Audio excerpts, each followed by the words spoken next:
The red mnemonic, okay? The emotions of the text, right? When you see red, see motion. It's the spirit behind the text, right? Um, Emotions show movement, movement.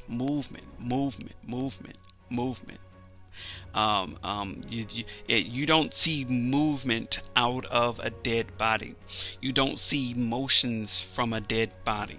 Okay, it takes movement to show emotions. Okay, and vice versa.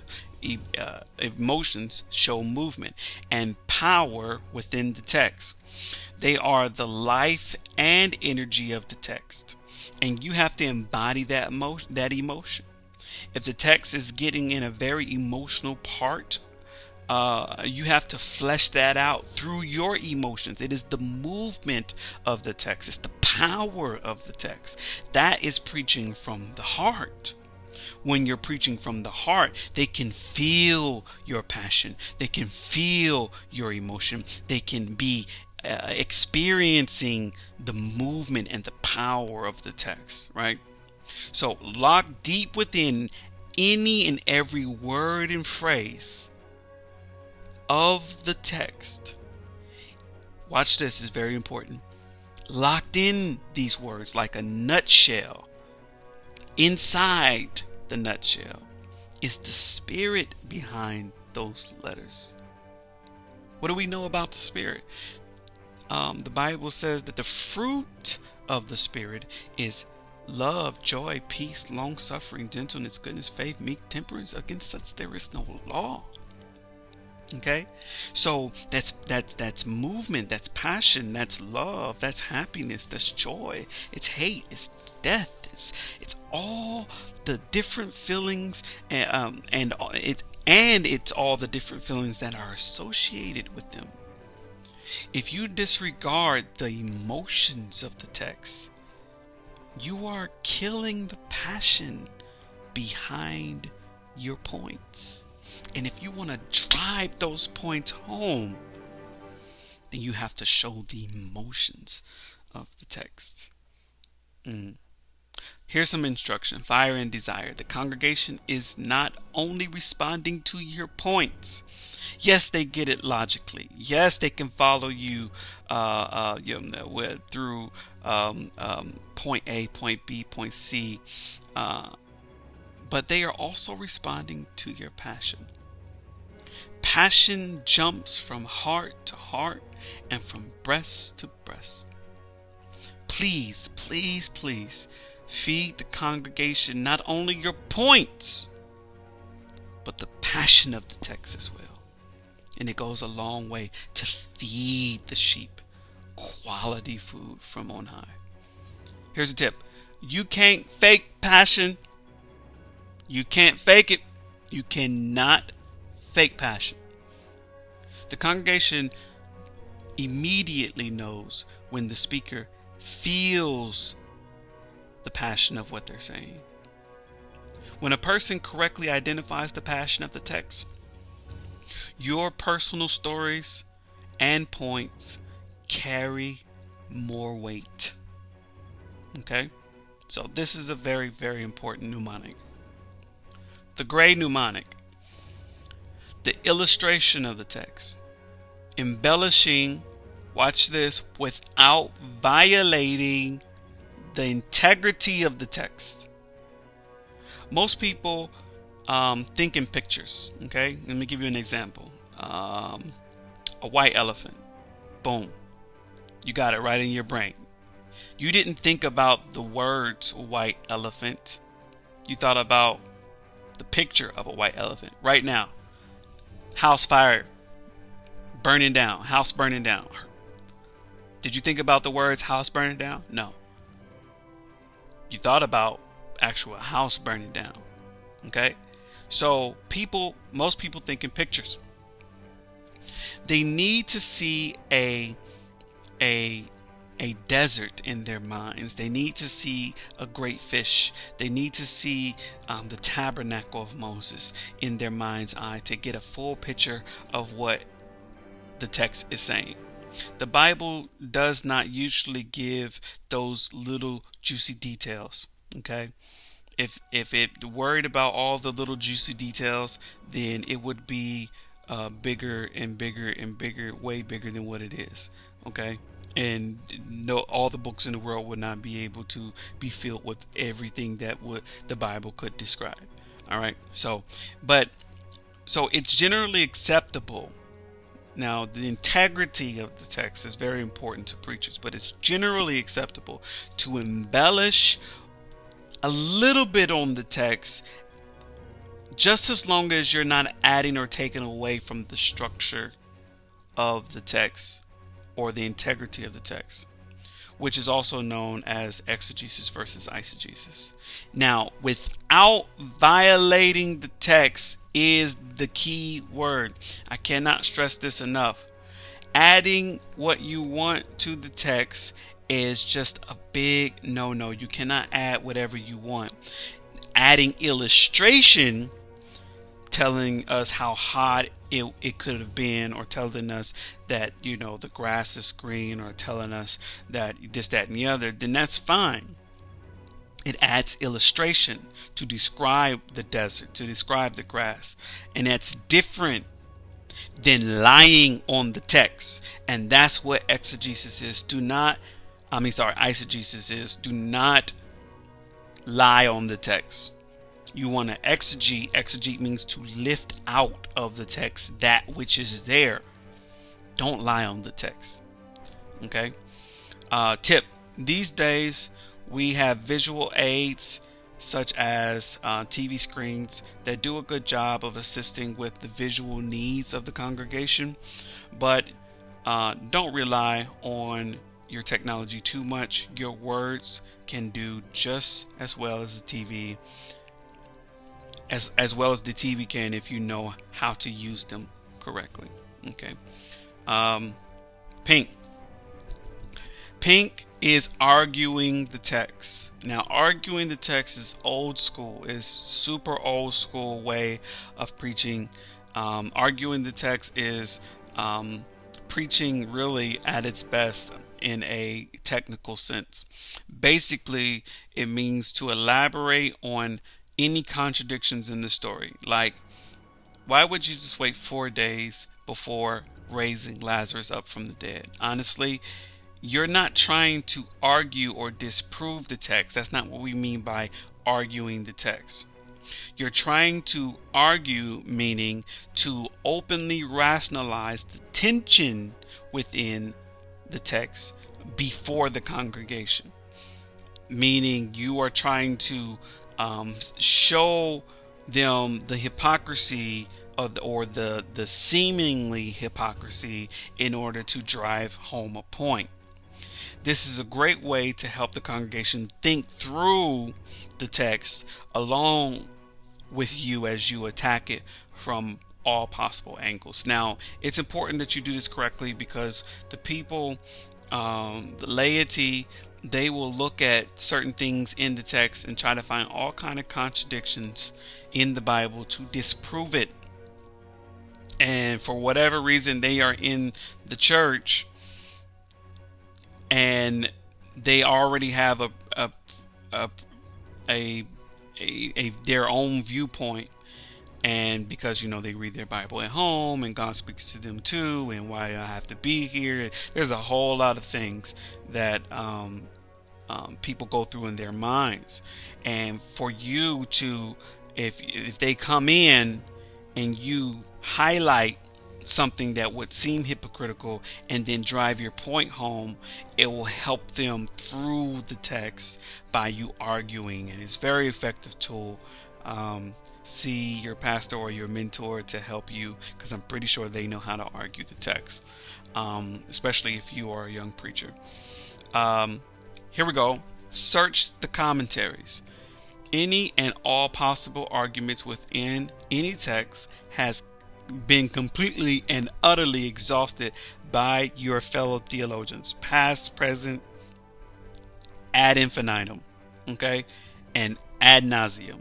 They have argued the text over and over and over and over and over. There are tons of good information and material that can be used to help you work this mnemonic effectively. All right, so the reason we're in the materials, and I'm going to take the time out right now to make a point.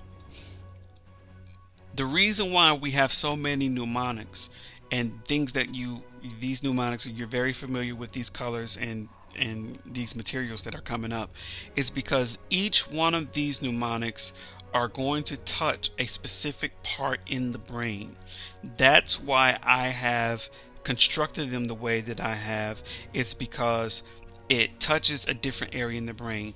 The text is going to touch a different area of the brain. The points is going to touch a different area of the brain. Stories are going to touch a different area of the brain. Won't be the same area. And so not only are they getting a plethora of information, but it's touching different areas. So what they go away with is something that they've never experienced before, because very few things touch all of these areas in their brain. We're talking about feeding God's sheep.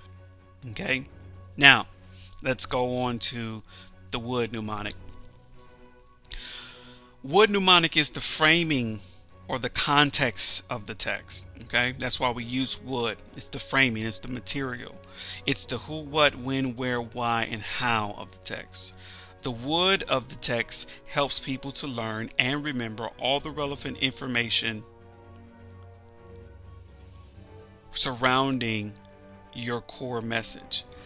Like wood itself, it's what we use to frame the message in, like a house, like you're framing a house.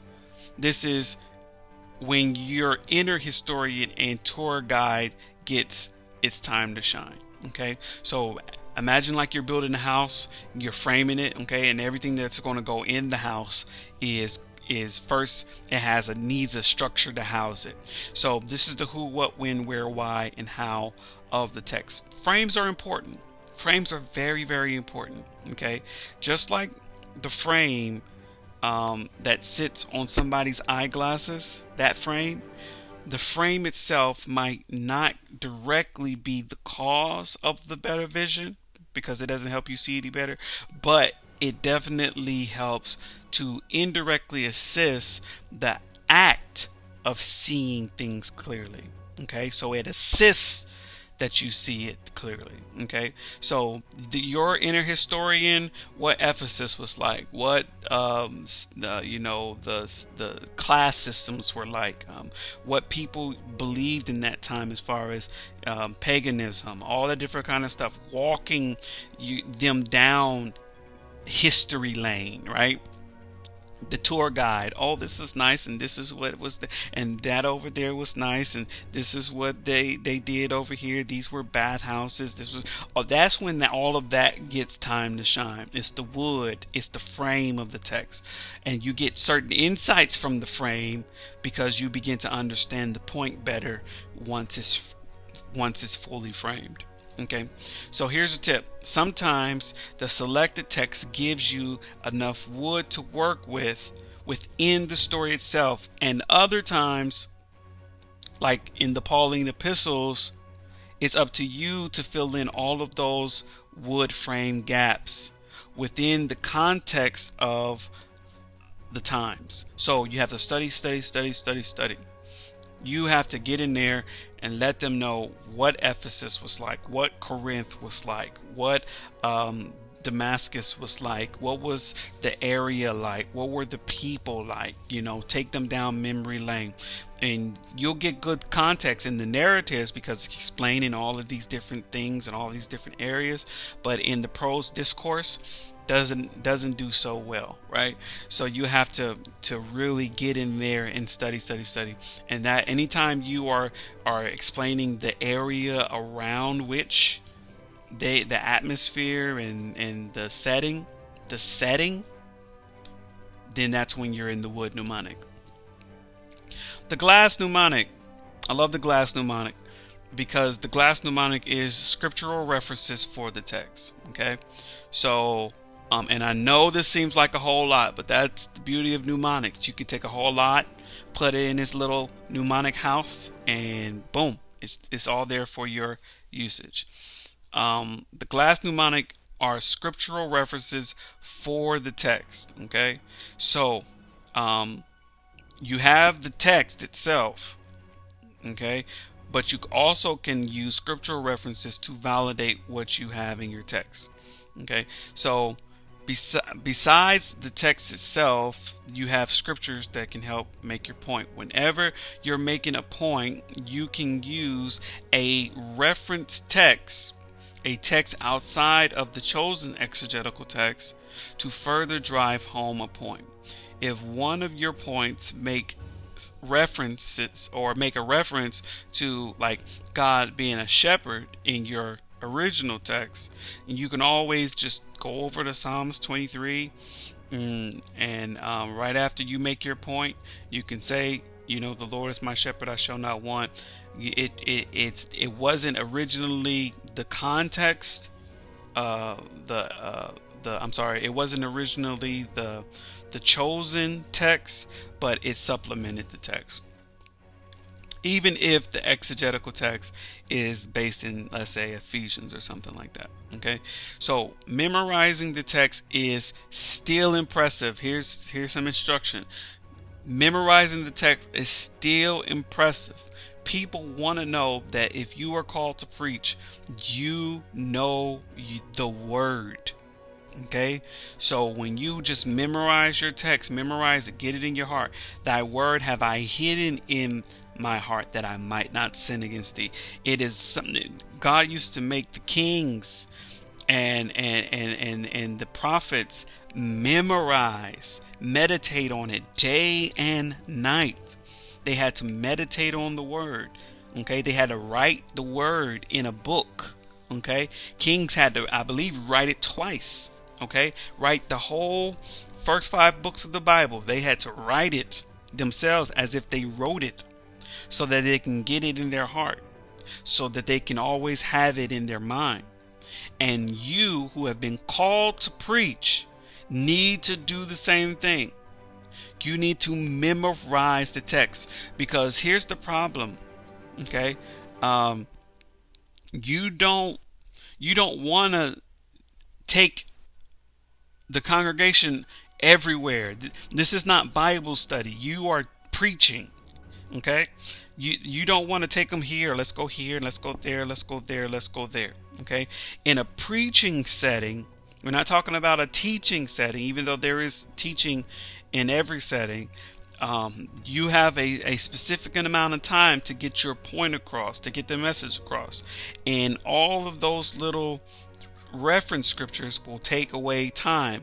So if you have those reference scriptures in your heart, and you can just knock them out and rehearse them and recite them before them, then they know I have somebody who is educated in the word, and I don't have to question what they're feeding me.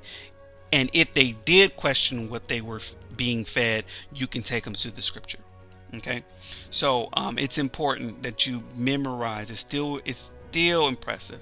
In this society, the Bible is competing for attention, not really, but sometimes it seems like it, of others, just like Facebook and YouTube. Also, people aren't reading the Bible the way they used to, so let alone memorizing chapters as they once did. Okay, back in the Protestant, heyday, you had 2 things on their tables. You had the Bible, and you had Pilgrim's Progress. Okay, those, and the Bible was their entertainment in the 1800s, in the 1700s, 1600s. Okay, so that was their entertainment. You'd be surprised how much Bible is in Shakespearean plays, those kind of things. It's just there. Okay, that was their entertainment, so they knew scriptures. These days, people know themes. They know something about something of something. but they don't know it verbatim. And for their preacher to know it verbatim, it means a lot. It means a whole lot. Okay, so so anytime you can accurately let the text rip from memory, it still amazes the listener and speaks volumes of the presenter. Okay.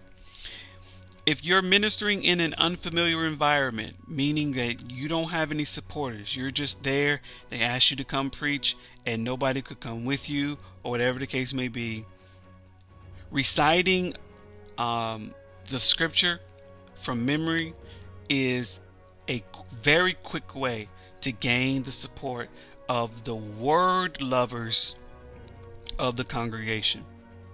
They may not know you per se. They may not know your name. You might not be renowned. They might, they're looking at you like, how did he get in front of me? But they'll know you know the word, which helps pacify their initial skepticisms of why you're there. Okay. Still mnemonic. The still mnemonic is the functionality of the text. Okay. Sometimes your points might be a single word or concept, right? Your point might be love, laugh, and live, right? Those are your points. But you explaining the concept of love, explaining the concept of of laugh, or explaining just different concepts of mechanisms, like how a watch works, or how the engine works, or anything that gives that kind of context to the functionality, explaining functionality of anything. That is what still is. It's the functionality of the text. When you do this, you're building with real literary steel. Seminary students apply this technique all the time, especially if your points start with, the same letter, like, for example, power, praise, and protection. Explaining the functionality of power, praise, and protection according to your points is when you're working in steel. Wood isn't the only framing material. It never hurts to start framing your introduction with the steel mnemonic. Switching your frame techniques from wood to steel or steel to wood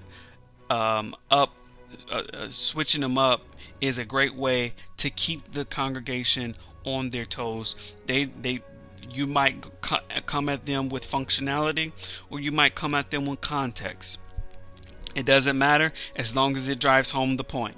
Okay, so keeps them on their toes because they never know what you're going to say and how you're going to say it, and they stay excited about what you have to say because they know it's going to be nice and deep. Here's some tips. Read books. Read secular books. Don't just stay in the Bible. The Bible is the most important book, but read other books as well. In addition to the Bible, it's a great tool that'll help you convey the truth of your chosen concept a lot better. Okay, some of these secular authors are business people, they're infantry personnel like military personnel or athletes who know a thing or two about an important subject matter. They might know a thing or two more than you about leadership, or how to run $1 million corporation, or the stresses of dealing with trying to win a championship, going for the gold, that kind of thing. And you can incorporate these things into your points and into your sermons through the steel mnemonic.